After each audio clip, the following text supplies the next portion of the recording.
mm, mm, mm, mm.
Good morning. Apologize for being a little bit late.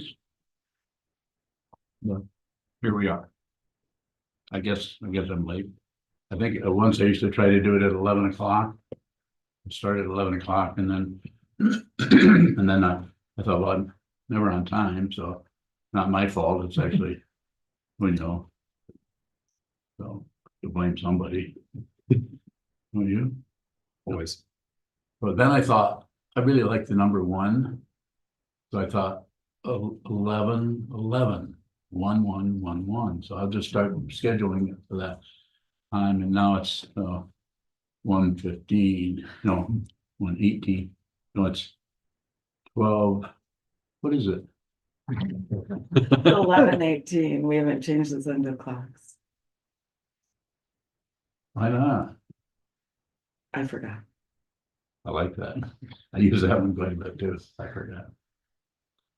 So I want to say thank you for all the help that you've given us, not only for this personally, this teacher, but for this community. Thank you so much. Please continue to help us if you can. And also I wanted to, based on a suggestion, as you know, I've been asking people to help with this community mindfulness center. I'm highly motivated. I don't have, you could stick up a light cord, stick it in my rib cage, and I'm sure if it's 110, is it volts? Yeah. What's the watts part? 100 watts? It will light up because I've got a lot of energy and it wants out and it wants towards this community mindfulness center. I want to do this. Yes. Oh, thank you. Appreciate that. Please support me, will you? Please support me. Support me. Let me see some hands. Yeah. Thank you for that suggestion. So one of our friends, members of our friends of SokukoJi that we've been getting together with us to give us feedback on, pardon the throat clearing, feedback on how to raise funds, how to do this, so that we can build this community mindfulness center to help others who don't have a connection with Buddhism. They never will. They don't care about this stuff, but they do have a connection with them being mentally well, and they do have a connection with their therapist or their priest or whomever. But to have a community mindfulness center out here is not threatening. There's no golden idols on it or anything. Not that that would be threatening, but it might. But just here's a place where you could come in, sit down and learn mindfulness. Sit down, hold still, watch the movement of your mind, train your mind, actually be, eventually, if you're not first, be your own therapist, be your own meditation teacher. And how do you do that? You have to look at the spinning in the mind without covering it with drugs. Not that that might not work for a while. Maybe you should do that. I would leave that up to you. But it looks like you wouldn't have to do that. You could experiment a little bit with your own mind stream by just sitting down, holding still, and just looking at the floor. Close your eyes, open your eyes, sit very still, move around. It's always about awareness. So one of the things that Susan suggested, one of our friends of SokukoJi, if anyone has, pardon me, does anyone have any knowledge of any clubs or groups, speakers, Rotaries Association of lawyers, groups of people anywhere within 15 minutes, an hour, 2 hours drive? I would drive somewhere to get in front of people. I am highly motivated. I have nothing to sell. I'm not a salesman anymore anyway. But I am here to present you with something that you may already have sold yourself on and just don't know it until you hear me say, we need a space for anyone to come in and just look at this. If you're coming here, some of you have not been here before, but some of you have been here hundreds of times, both in person and online. There's 30 some people on here today. This has some value to you. Apparently you wouldn't be here.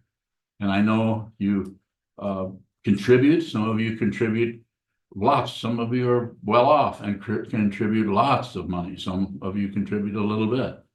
just about, by knowing what you give me in Dharma, I just about knowing two things. One, how much money you make, or how much money you think you make. So a very interesting area. I do not charge a fee, but I ask for your help in every way I can. You have this is not a way, there's no product or service here. How do you know that? There's no fee being charged. I'm not saying you can't get a service out of this. Here I am going on and on and on, and all I got was this one note. I should shut up, right? I should? Okay.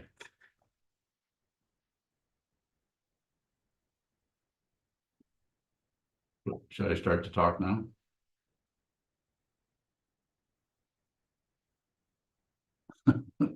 Well, a few people are laughing at your humor. It certainly wasn't my humor. So the title of the talk is We Want Our Way. We want our way. And the slightest things, this is happening, that's happening, this shows up, our partner says this, does this, our job, our coworkers, our own mind does this or that. We don't want that. We want our way. We want something else. We want to feel different. We want to feel better. We want craving. Second noble truth of the Buddha, wanting something else. The first noble truth, of course, is suffering. It's not nihilism. It's not negativity. It's just the truth. And even though you may have ways of covering that up, either through medications or meditation, even meditation can be taught in such a way that you can actually cover up how you're feeling. I don't promote that. What do I promote?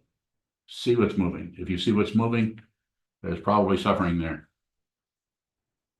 because it is an illusion that you are deluded by. Am I accusing you of something? Of course not. You already accused yourself enough, or you wouldn't even be here.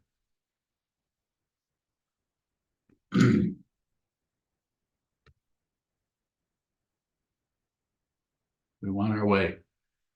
And even if we could describe what our way is, which quite often we can't, and if we're asked to paraphrase it, it actually starts to look different than what we said 3 minutes ago, because we're not really sure about what that is, because that whole area of the mind stream is constantly in flux, because just the nature of the illusion is to not stabilize. So therefore the ego mind will try to stabilize it through what?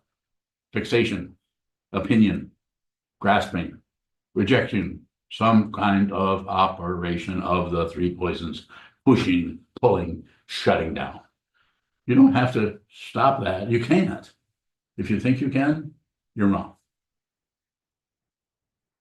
That was easy. But if you think you can, but realize that thinking about it, there's something fishy about that, this is the beginning of being able to see through the illusion that we are deluded by. We think it's real. It's not. So look right through that. Look right through it. You can do this. You can do this by sitting still, looking right at what arises in the mind stream. The birds that are making noises outside of your meditation room or your zendo. Just observe the outside and the inside. That's another illusion. There is no outside, my friends. There is no inside, my enemies. There is no, the polarity is just shot in the ass. It's not true. Don't believe that. But what you do is, you or me or all of us, I do it myself, we tend to believe in certain things because it gives us a reference point. But at least I know this, or at least I understand that, or at least I know that everything is empty of what I think. Come on, you guys.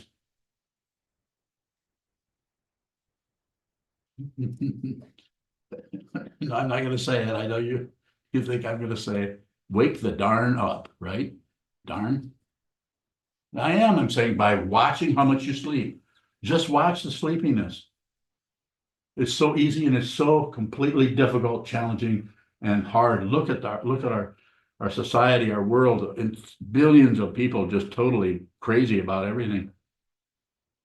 Heartbreaking to watch, heartbreaking to see it in ourselves, heartbreaking to see it in another person that we really are trying to get along with or communicate with, and yet the chaos is right there in that situation.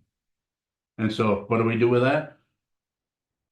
Be aware of it. Just watch the chaos, because that which you believe is real and that which you believe is unreal is a delusion. It's just unreal. It's just not true. And yet we think it's true. We add on our comments. Well, I'm not going to put up with that anymore. Well, if she thinks, he thinks, they think, if I'm not doing, that's done with that. I've had it up to here. What is that? I can say it in a really high-pitched voice. Ego. Does that help? I can say it in a really low voice. Ego. Whoops. Left out a little bit. Ego. It's your ego. It's your ego. And when I say it's your ego, it doesn't belong to anybody. It's just the very nature of delusion that is confused by the illusion to think there's somebody who knows or doesn't know or has got it right or doesn't have it right or can't make a mistake or can make a mistake or is wrong or needs to be corrected or cannot, whatever. I could go on and on.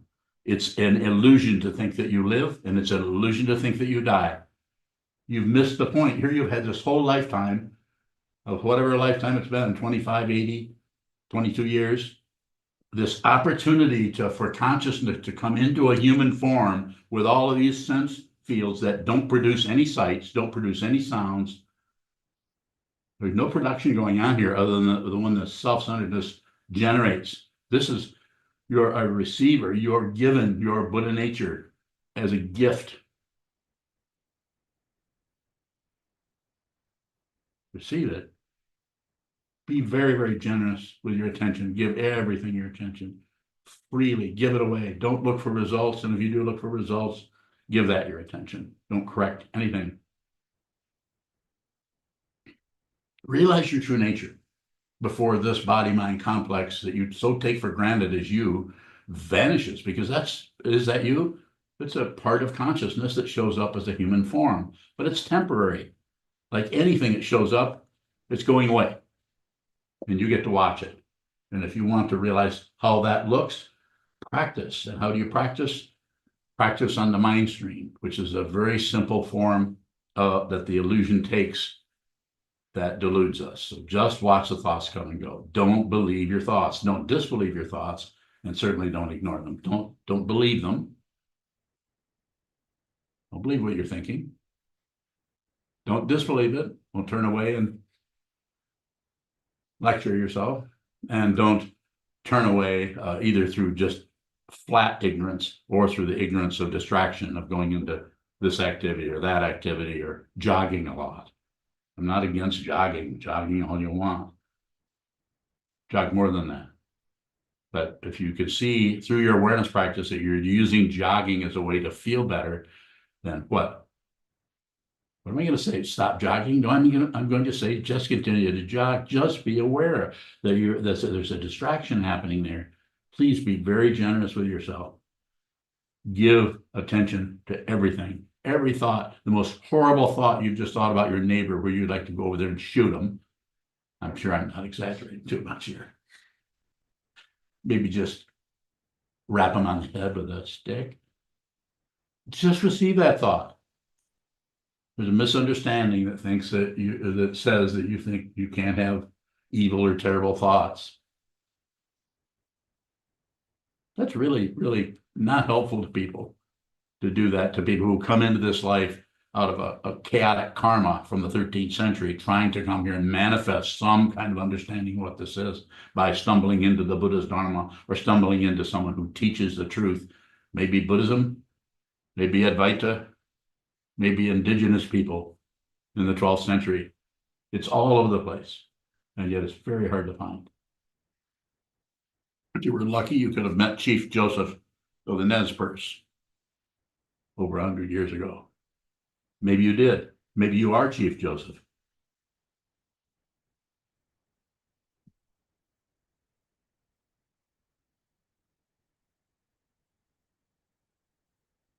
We want our own way. And it's interesting, if we get our way, or what we would have described 20 minutes ago, which is what we wanted, desire, second noble truth of the Buddha. First noble truth, suffering. Second noble truth, we want something different. Third noble truth, cessation or nirodha.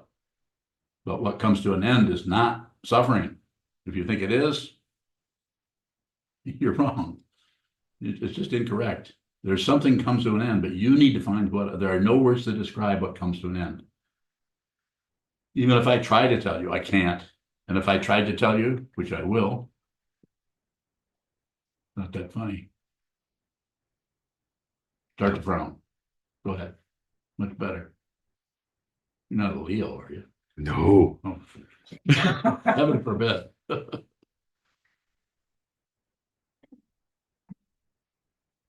See the way that you don't have a say-so at the same time you push on something, you think you're getting a say-so by seeing the resistance. You think you're getting a say-so by noticing that's caving in, and you're kind of getting your way.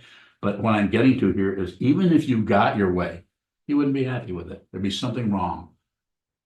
Something wrong with it somewhere. Even people who are incredibly good and powerful and have an amazing ability to create or to think about things clearly, still are not happy with what they're doing.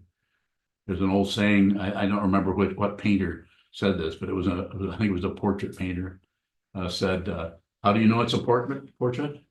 No, it was like, what is a portrait? I think that was the question they were asked. Do you remember me saying that? This one? Yeah, it's something where there's something wrong with the nose. That was that person's description of a portrait. But you never can get it right. You never, and if you're really good at something, it will never reach the perfection. Will never as an activity. And so what would you say, or what would you want to know? If I say that, then why wouldn't you ask me a question about what are these Dzogchen masters talking about the great perfection? What in the hell perfection is that if it's not relative perfection? Why don't you ask me that question? Not yet. Kayun, what? Kayun bowing. I had a question about something you said earlier. You said something along the lines of, if you're not looking at your suffering, then you're not aware that it's an illusion. Yes. Is illusion what all forms of suffering have in common? Bowing. Again, clarify a little bit more. It was what? Is illusion is that what all the different forms of suffering have in common? Pain of pain, pain of alternation. Pain of the composite, yes. They're all unreal. But they look intensely real, and we will fight for it. Art will kill people to validate our suffering. We'll torture others. And one of the ways you lighten your load, so to speak, relatively, is to take your intensity, your suffering, your difficulty, and download it on somebody else. Sometimes that's called blame. If you blame anyone for your feelings, this is the very nature of an illusion, and reinforces the self-centeredness and the illusion of duality. Go ahead, Kayun. Kayun bowing. So could another way of describing the second noble truth be believing the illusion of suffering? Bowing. No, that's even worse. Don't do that.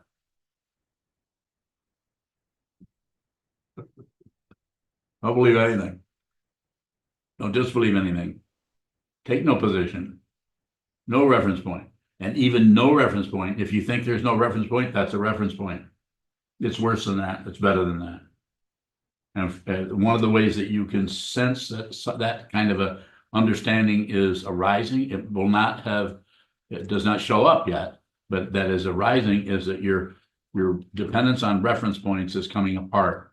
There's no longer a tabletop you can lean on called me and my ideas, my opinions, my life, my story about who I am. Gone. Not gone, but seen that it's unreal. More about it if you have it. Kayun bowing. I was probably not clear, but I was asking if being deluded by the illusion is another way of describing the second noble truth. Bowing. That's pretty technical. Kayun bowing. I guess what I'm trying to understand is your your teaching about suffering is quite unique in that you are saying that it doesn't go anywhere. When traditionally it's said that it goes away when you go on the Eightfold Path or whatever. It's just do you want me to comment or would you like to? Yeah, please comment. So it is a provisional teaching. The very interesting thing about the provisional teaching is you need footsteps, you need footprints, you need stair steps, you need heels, you need soles, you need some kind of structure relative to move along. Each person is so incredibly different depending on the karma, the billions of years that brought this particular being, whether it's Jen or Naisho or yourself or Michelle, brought you in here is very complicated, and you don't leave any tail feathers behind. They're all with you. All of your karma comes with you. It just may not show up. It's called the Alaya Vijnana. It's called the store consciousness. It's just a name for something. We have no idea what it even is. It just looks like anything, everything is available there. Trungpa Rinpoche even said that anything you need is available right now. There isn't anything but the present moment. I'm saying that, and even that's suspect. So more about that if you have it. Let's go there. Kayan bowing. Thank you for showing me the windmills of my mind. I'm getting a little turned around, but is believing the illusion of suffering the same thing as the second noble truth?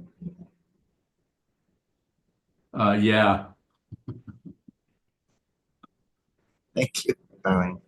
Anytime you believe anything, anytime you disbelieve anything, anytime you turn away from anything, this is the very nature of samsara. Yeah, and it's also the nature of, as long as there's a living being here.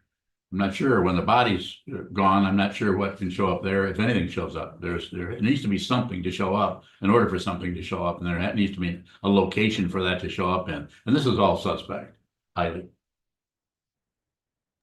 This is why the teaching of emptiness showed up so early on. Shunyata. Some way of talking about this that doesn't do away with it, but shows that the very thing that you're looking at is empty of your considerations, your ideas, your opinions, your conclusions about it. It breaks right into that footlocker of ego where it stores all of its reference points. Kayun bowing.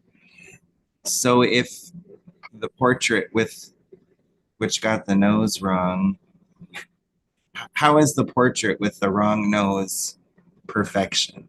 Bowing. Because it doesn't need to be corrected. It's just dropping to the knee of relative truth. A complete appreciation for confusion, devastating to the ego, and will not empower any kind of Buddhahood in an artificial way. You can't find the Buddha because why? There's no location. The Buddha's everywhere would be a fancy way of saying it, or another way of saying no location in time or space. Kayun bowing is dropping to the knee humility. Bowing. If it's evaluated, yes. I mean, if there's someone looking at that, they might see it that way. Someone else might say it's some kind of a servitude or a cult follower or something. Or sciatica. Yes. Thank you so much. Bowing. Thank you.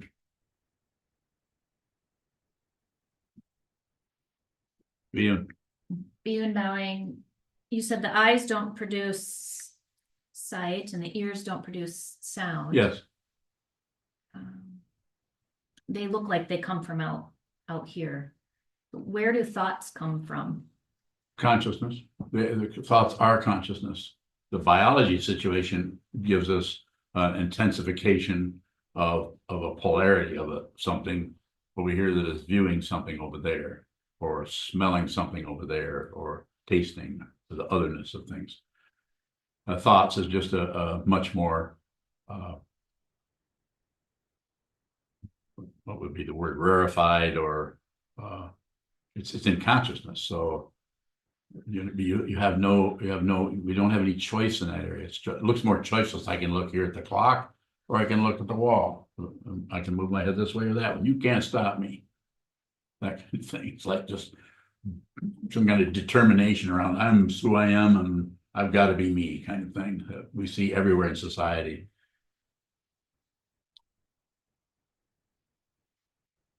But when it comes to the thoughts, that's an area that is just like if you see something, it looks like it's over there. If you smell something, it might be over there, but it's actually in your nose. And then if you hear something, it might be around the corner or something, but we need both some kind of stereo hearing to be able to determine where that's located. So the location comes through more duality in the illusion, 2 ears, 2 eyes, 2 nose. It's a good thing we don't have 2 mouths. We'd be in a big fix. Aren't we lucky? We only have 1 mouth. More about it. Let's go to what you want to know about, because I have a sense that you want to know about who thinks. No? Being bowing. So how do we really begin to see that thoughts are nothing personal? Just a good way of asking the question. Just watch them come and go without comment. And that awareness practice means that you may be, it's not a success story. You may have to be aware for years how much you continually have thoughts about this or that, or this person or this situation, or about anything, your daughter or the job situation you're in, and what somebody said to you, what this old man said to you, and then comment on it. Well, that's not right. Well, I'm glad that she said that, or that they did that. Constant comment and totally opening things up in one way and then deconstructing things in another way, so that we get some kind of a reference point in the mind stream that I'm here and I'm thinking about it. I'm thinking about that. And I feel this way and I feel that way. And it creates an illusion of what? Somebody. And there isn't anyone. This is an illusion. This proves nothing. This proves nothing. It's nothing. There's feeling, there's sight, there's movement, but it's an illusion. It's not real. I open my mouth and you talk.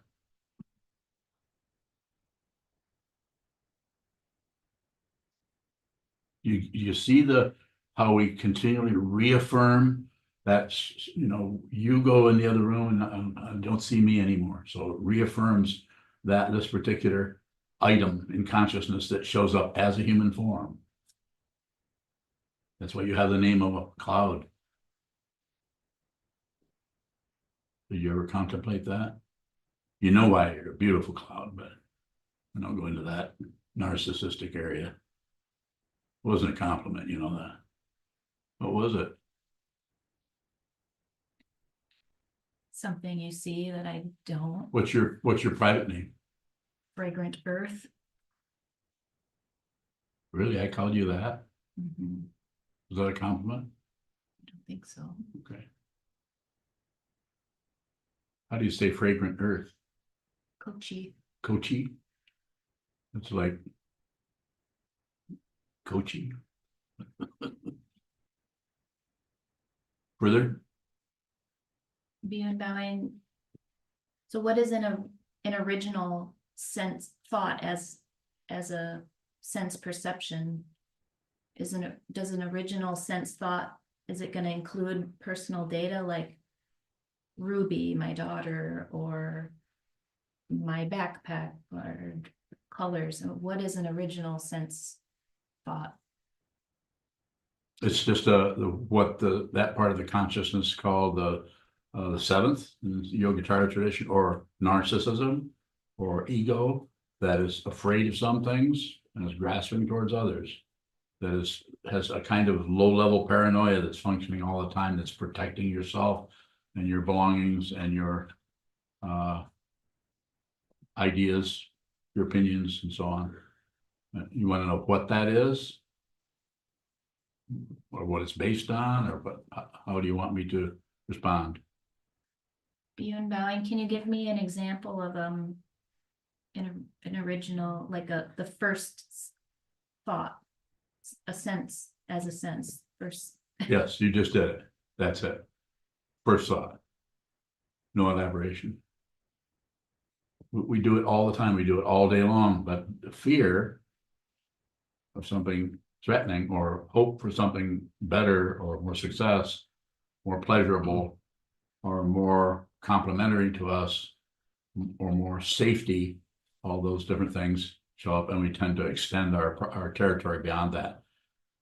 First thought is just the first thought that arises. Quite often, not always, there's no guarantee. Quite often that's insofar as relative truth, that's very close to the ultimate nature being expressed relatively. That's what you're hearing here. Insofar as I can, as a Dharma teacher, I wouldn't sit up here if I didn't realize I was lying. If I feel that I'm sitting up here and somehow I have this wonderful information for you, if you could just see it or understand it.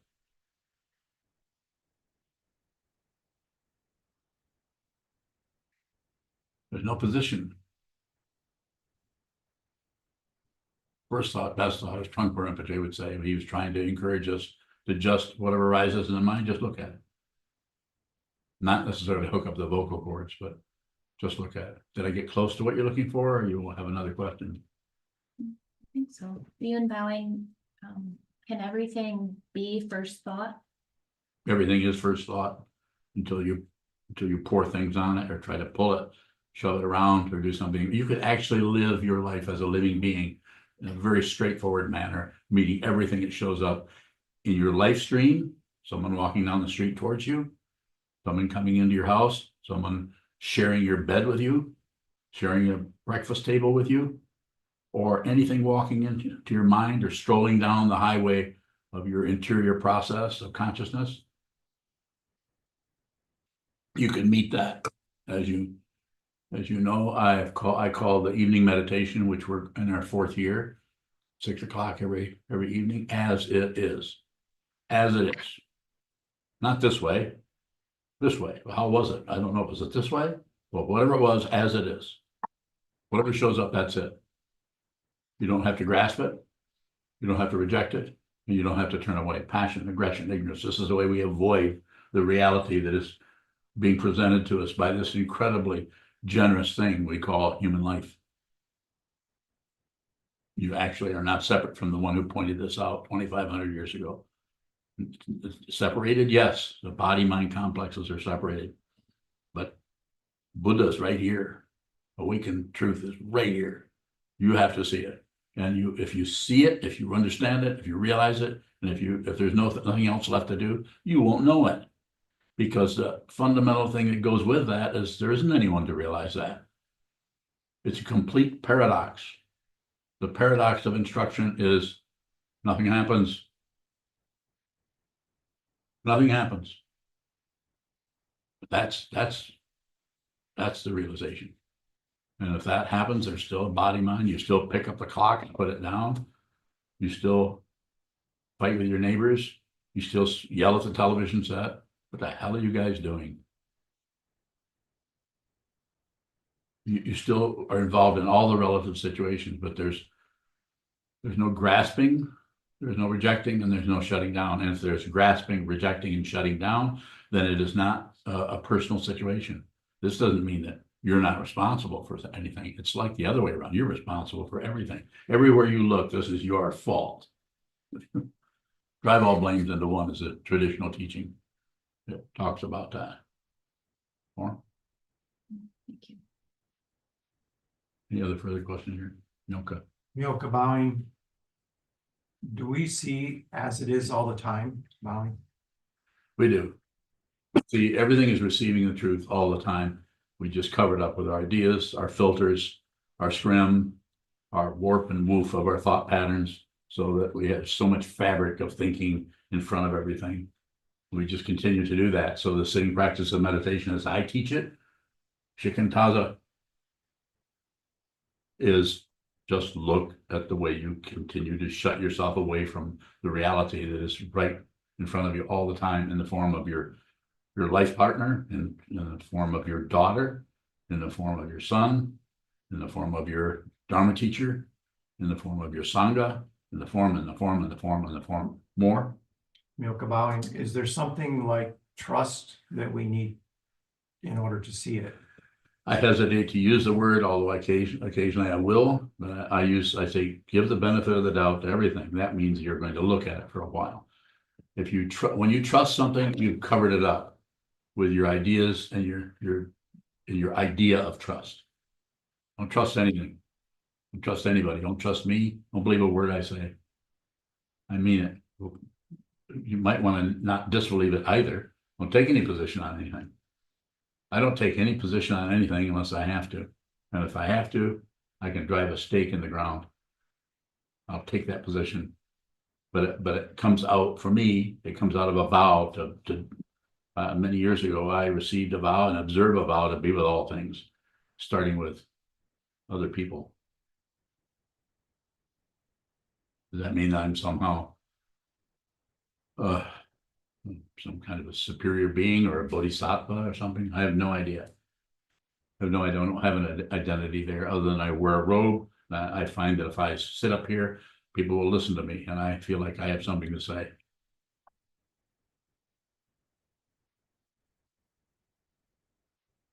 Yes. Bowing. If we were to see what this is, would we stop wanting our way? No, you might want it even more intensely. Might be more painful. Because then you stop shutting out everything. You see what this is, you just are no longer at war with anything. Then the karma that you've been successful at shutting out for the last 3 centuries wants in. And here it comes. And it can be very, very painful.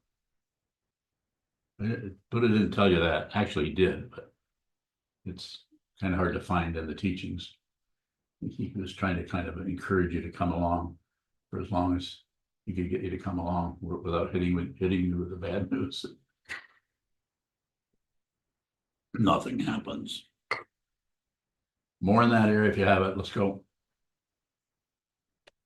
How does wanting our way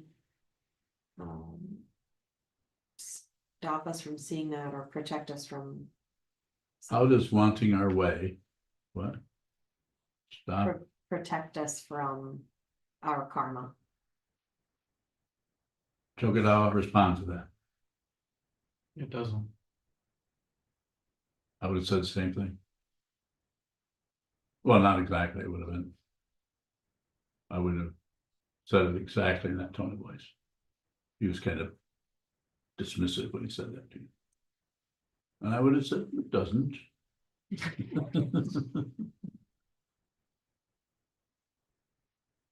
More? Good area to ask in. How do we protect ourselves from our karma?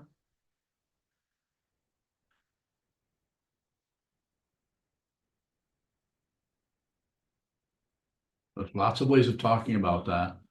And when I say my teaching in that area is don't miss your life. So whatever shows up in your life, don't miss it. Don't necessarily run away from what's showing up. Don't run towards something else to get rid of that. Don't do anything with it. But if you do run away, if you do, then just have as much awareness there as you can. Sit a lot, spend a lot of time. There's no success story. There isn't a person in here, if I were to talk to you personally about your life and what you're doing with your life, that I would criticize you or saying that's wrong or that's I mean, if you came out and asked me, I'm doing this and this, is that a misunderstanding? And quite often people say, does that seem to be a misunderstanding of something? And I may, if you it seems to be helpful to go along with your feeling of it's a misunderstanding, I may, but I don't do it through right and wrong. I don't, there isn't anyone. I'm actually teaching out of what I'm looking at. I don't see any separate people. I don't see anyone. I see suffering, a lot of it, and it doesn't show up as an individual other than when it does. And then that's temporary. Then that goes down more. Don't stop. There's more there.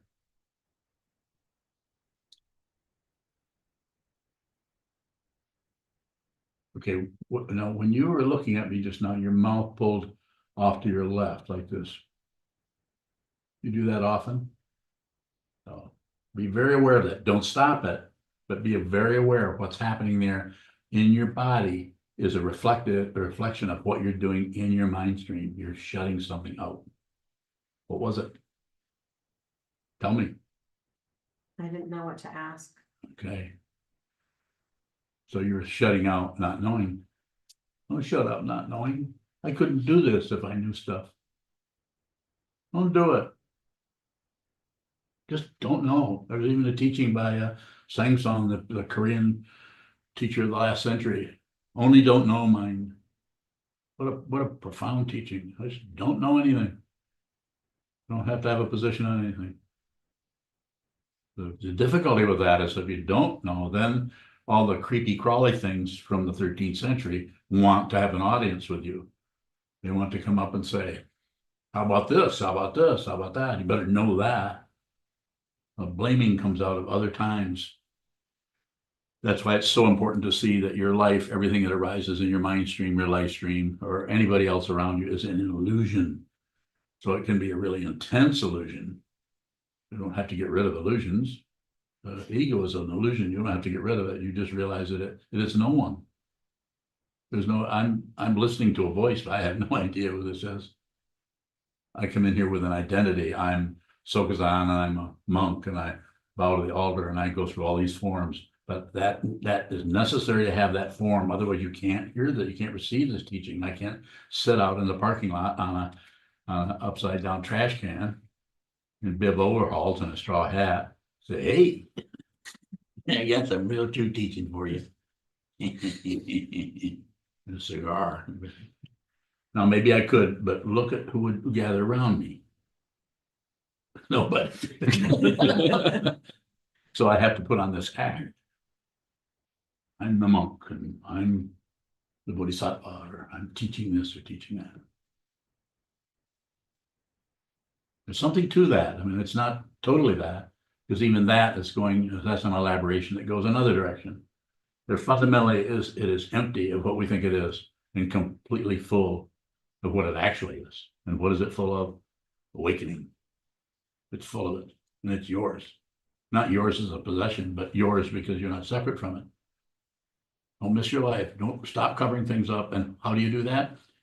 Begin to watch the way you cover up things in your life through the sitting practice of meditation, through relating to a teacher, relating to a teaching, 2,500 years of teaching about this particular understanding of the Buddha's Dharma, and Sangha, the community. Here temporarily, we're together. So community is a very important part of the three jewels. Sir. Yoka bowing. We have 15 people on YouTube, and Ath is asking our thoughts, things, bowing. Are they things? Yes. Yes. They have a structure. Yoka bowing, he goes further, he says, do they require some location within and or outside the brain? Bowing. I'm not a, what are those brainologists? What do they call them? Where's he at? I know he's here. Where's Mike at? Mike. Yeah, neuroscientist. He's a neuroscientist. So well, Mike, why don't you answer that question? Well, I don't have a dualist perspective, so my perspective is it all arises from the brain. But Okay. there's varying viewpoints on that. Well, yeah, and mine is you're wrong. But I don't think you mind, do you? You mind? You don't mind? Okay, good. So, but he's also, that doesn't mean that I'm right. So right and wrong, that's the thing we're trying to not get rid of, but we're trying to work with this in such a way that it doesn't capture me into my area of belief or disbelief or right or wrong or and we could actually work together on this. We could actually do this together without going for right and wrong. But just like with what's being asked out there, it is so, my way of talking about this is so very complicated. I've been looking at this for a long time, well over half a century, and conclusions just won't arise in that area. And I played with it in my own mind as a visual artist. I played with it as a doing some writing. I'm not a writer, but doing some writing.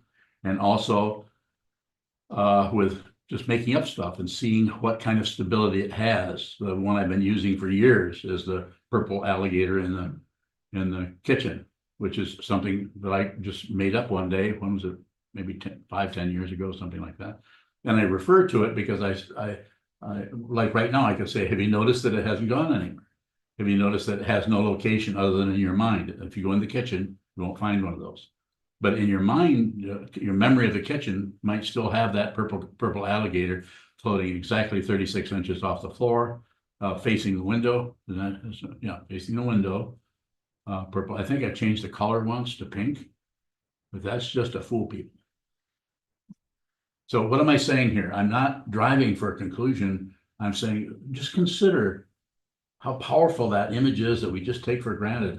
Your memory of your 10th birthday or of your high school graduation, which is something that happened there, someone you were with, very vivid memories. Those are illusions in the illusion. And that alligator is an illusion in the illusion, about the illusion, for the illusion, as the illusion.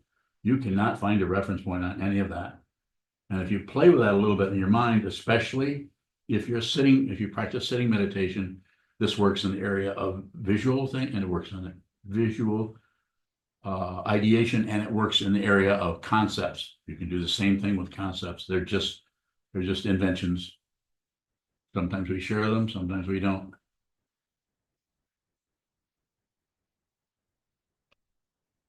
Thanks, Mike.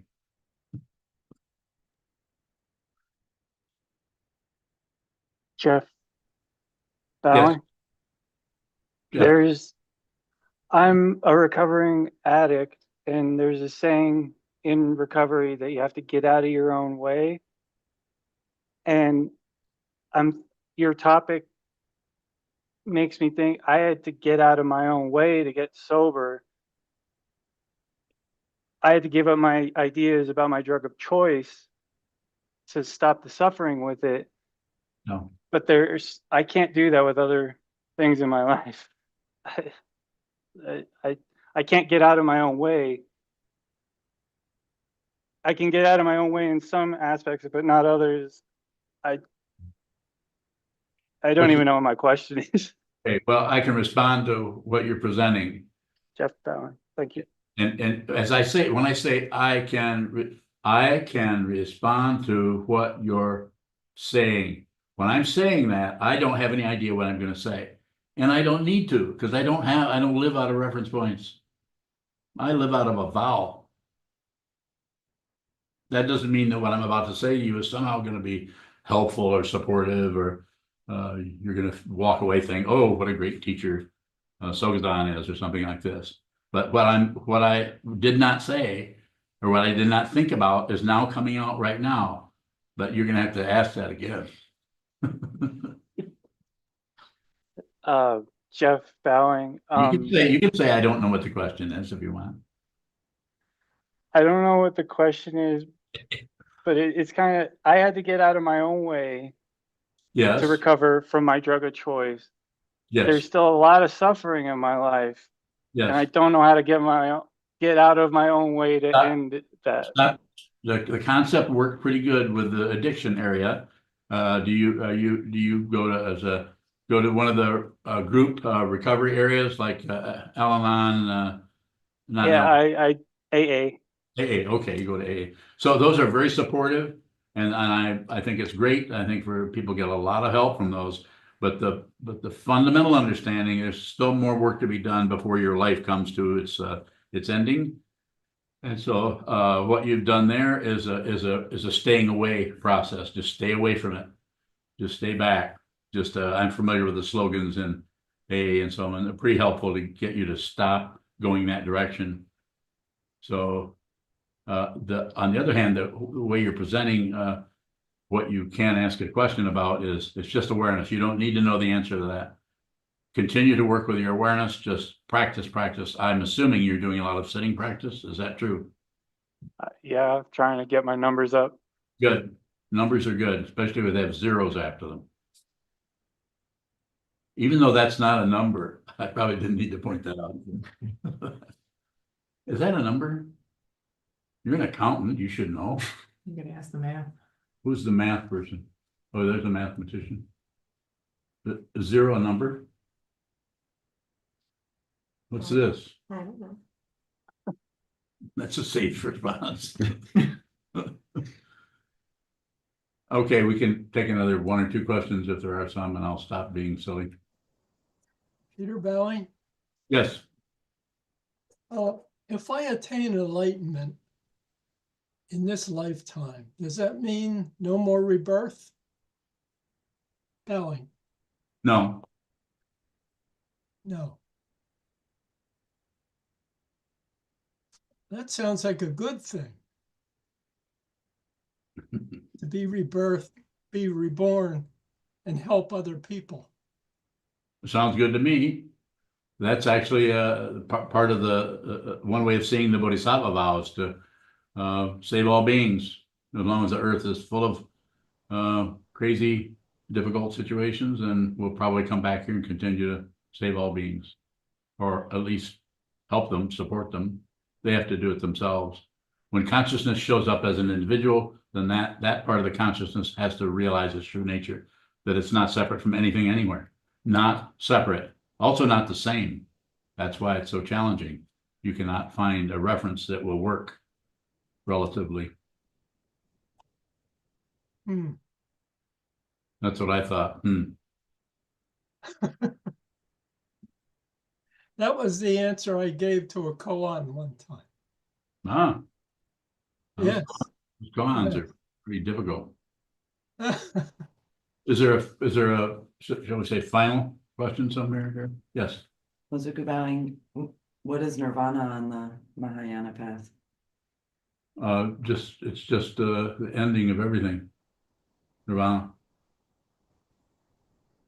Doesn't mean that something isn't still happening, but it's an illusion.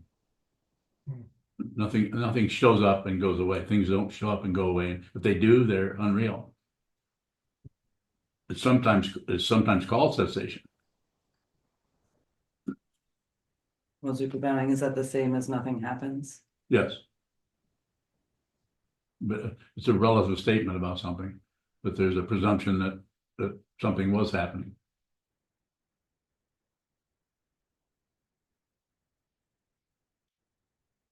Mozuku bowing. Is there a relationship between the vow and nirvana or nothing happens? Trungpa Rinpoche once said, the best relationship is no relationship. He was pointing at the ultimacy, ultimate truth, which is not a reference point. It doesn't have any parts to it anymore. It's not even an occurrence. That's why His Holiness the 16th Karmapa said, nothing happens. Ultimate teaching. Go ahead. Mozuku bowing, is the vow a relative? I don't want to say thing, but I can't come up with another word. It starts that way. You hear about it, and you might think, well, should I do that? Maybe I should. Should I dedicate myself to others? I don't know if I really want to do that. What would that be like? And then you meet a teacher, and then you tell them about it, and if they're a true teacher, they're probably going to hold your feet to the fire a little bit, not let you just jump right in. So you have to think about it for a while, and you know that you really need to look at this closely, not just join a clan or something. So then when you do receive the vow or begin to observe the vow, then you really realize what you're in for. And that's the ego starts to get a little shaky. It's different with each person. More. Good area if you have questions there. Mozuku bowing. Traditionally, I think it's spoken of as a bodhisattva voluntarily continues to participate in samsara. Is that instead of going to nirvana? Is it They're not separate anymore. Samsara and nirvana are not two different things. They just look like it. Everything is liberation. The Dzogchen masters call it the great perfection. You see this, you don't care whether you live or die. You don't care how you feel. You don't care what happens. Nothing happens. But you have to see it. This can't be just some kind of intellectual dissertation you're giving on Dzogchen. It can't be just something you think, even though if you're incredibly brilliant, you or anyone else, and really talk about that. The realization is devastating to ego. And if there's any ego left, that's still probably going to be pretty distressed. If there's any belief in the self or an other. More. Ozuku bowing. What is the great perfection if it's not relative perfection? It's ultimate perfection. There's no opposite to it. It's just complete transcendence of everything. There's a relative way of talking about it. It's just yes. Ozuku bowing, is that nirvana? It's yes, otherwise known as a big blue pancake over your head.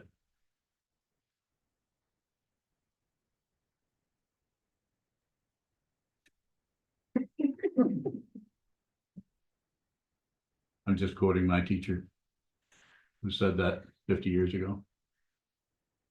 Big blue pancake. The sky looks empty. Nope. Not empty. Not full. More? Not right now, thank you. Is that difficult? Just, you get that blue pancake over my head. No. Blue pancake. Anyone else in here before we, I'll check one more time online, but first I want to see, does anyone in here have a question at all? Very good. Anyone on Zoom?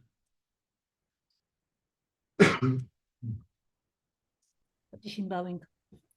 Jean? I just found that Google says that 0 is a number that represents an empty quality. Ah. Yeah. So how does that sound to you, Ishi? Interesting.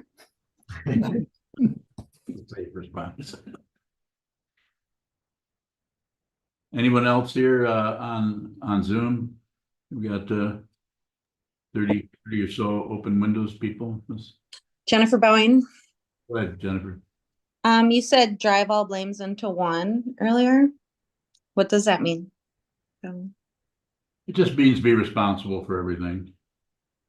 Anything that happens, instead of blaming, just receive it. You can be responsible for what's happening. It's called the ability to respond. Doesn't mean you're to blame, even though they use that drive all blames. It's just a way of it's just a way of teaching it. So because you're busy blaming this or this or this, it's saying blame is showing up. Just receive that blame. Just drive all blames into Juan Gonzalez. Thank you. You're welcome, sir. Is there a connection between thought and action? Thought is action. Thought is movement. But there's no thinker and there's no mover. There's no one acting. Karma, there's no one doing that. It's a way of talking about dependent origination, which has no center and has no fringe and has no production and no reduction, has no movement at all in actuality, because it's an illusion. More? Okay. It seems like I have some notion that thought becomes action. No. Nope. N-O-P-E-E. Nope. Nope. No. They don't. Thoughts are actions. This is the thought.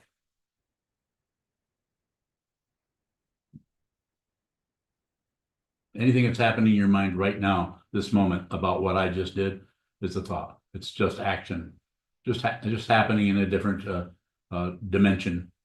The one that in the mind has to create its own past and future, create its own spaciousness through consciousness. The consciousness creates the thought and creates the space in which it occurs, and has a whole elaboration of otherness called the mindscape, however you want to say it.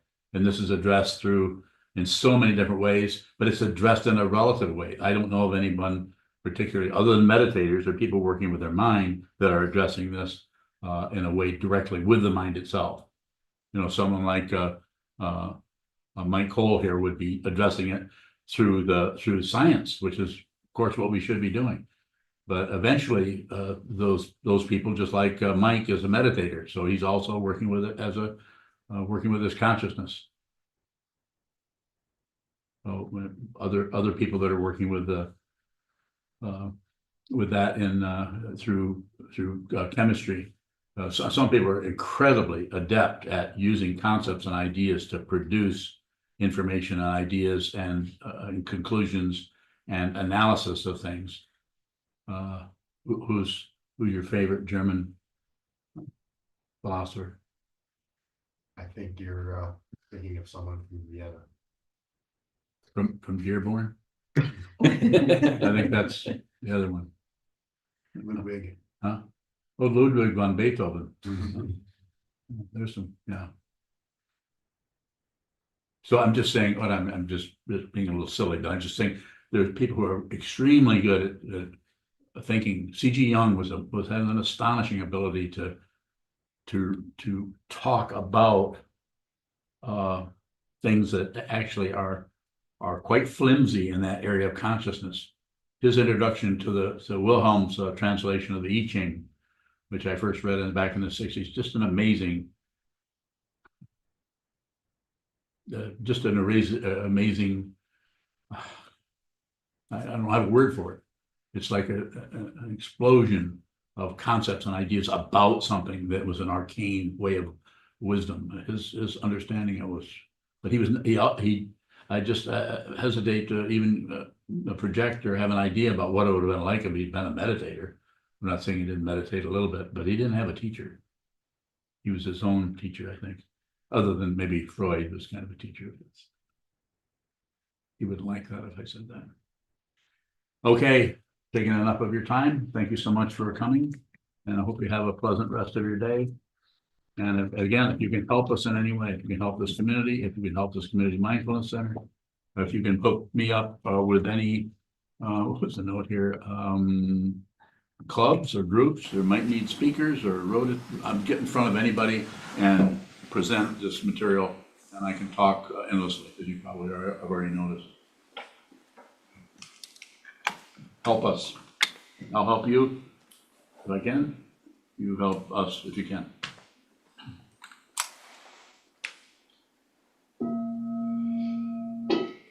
May emeritus penetrate into all places, so that we and every sentient being together can realize the Buddha's way.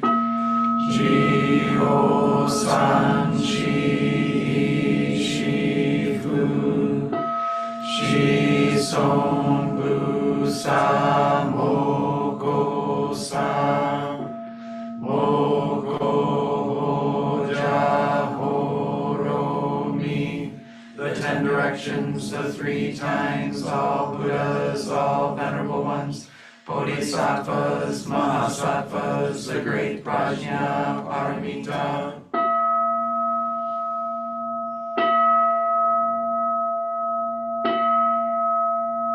O Buddhas and Bodhisattvas of the 10 directions and the 3 times, please hear us. Please come down out of the light and protect SokukoJi Buddhist Temple Monastery, our Sangha, families, friends, and visitors. Heal everyone who is unhappy, sick, or suffering, and fill them with light.